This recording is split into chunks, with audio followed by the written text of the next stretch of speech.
Ever found yourself blaming your partner for feelings or actions that might actually be your own? Well, you're not alone. Picture this. It's a regular Tuesday evening. You're arguing about who left the dishes in the sink. Suddenly, you hear yourself accusing your partner of being irresponsible. But deep down, you know you were the one who forgot. Sounds familiar? This scenario, my friends, happens more often than you might think. It's a common behavior in relationships, where we deflect our shortcomings onto our partners. This behavior is called projection. But what exactly is it? Projection is when you unconsciously attribute your own thoughts, feelings, or behaviors to someone else. This might sound a bit complex, so let's simplify it with an example.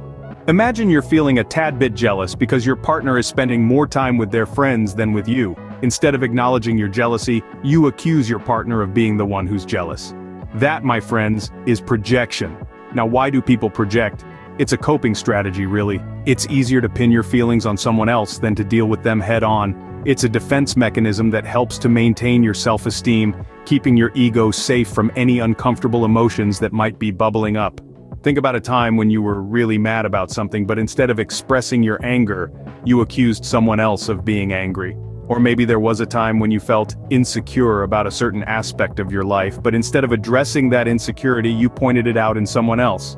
If you've ever done something like this, you've experienced projection. But here's the thing, we all project at times. It's a completely human thing to do. The key is to recognize when you're doing it and understand why. So, the next time you find yourself blaming someone else for a feeling or action that might actually be yours, take a moment to reflect. It's like looking in a mirror and seeing someone else's face. But why does it happen? Well, that's what we're going to explore next. Projection can result from difficulty acknowledging and managing personal thoughts or feelings. Now let's dive into the causes of this phenomenon. Firstly, projection can be a byproduct of narcissism. But what exactly is narcissism? In simple terms, it's an inflated sense of self-importance and a deep need for excessive attention and admiration. Narcissists often struggle to handle criticism or perceive it as a personal attack. And so they might project their insecurities and negative feelings onto others as a defense mechanism. Secondly, trauma can be a significant cause of projection. Trauma might be a word that brings to mind extreme situations, but in reality, it encompasses any distressing experience that impacts an individual's ability to cope. It could be anything from a difficult childhood to a painful breakup. The mind, in an attempt to protect itself, might project the traumatic emotions onto others. It's a way of distancing oneself from the pain. Projection can also be a result of low self-esteem or a lack of self-awareness. When we're uncomfortable with our own feelings or actions, it's easier to attribute them to someone else rather than confront them head-on. It's like saying, "It's not me, it's you." Remember, projection is a coping strategy, a way to deal with uncomfortable emotions. It's not necessarily malicious, but it can be harmful to both the projector and those around them. But it's not always a one-way street. It's possible to recognize and address projection. So stay tuned as we dive into ways to address projection in our next scene. Addressing projection requires self-reflection and open communication.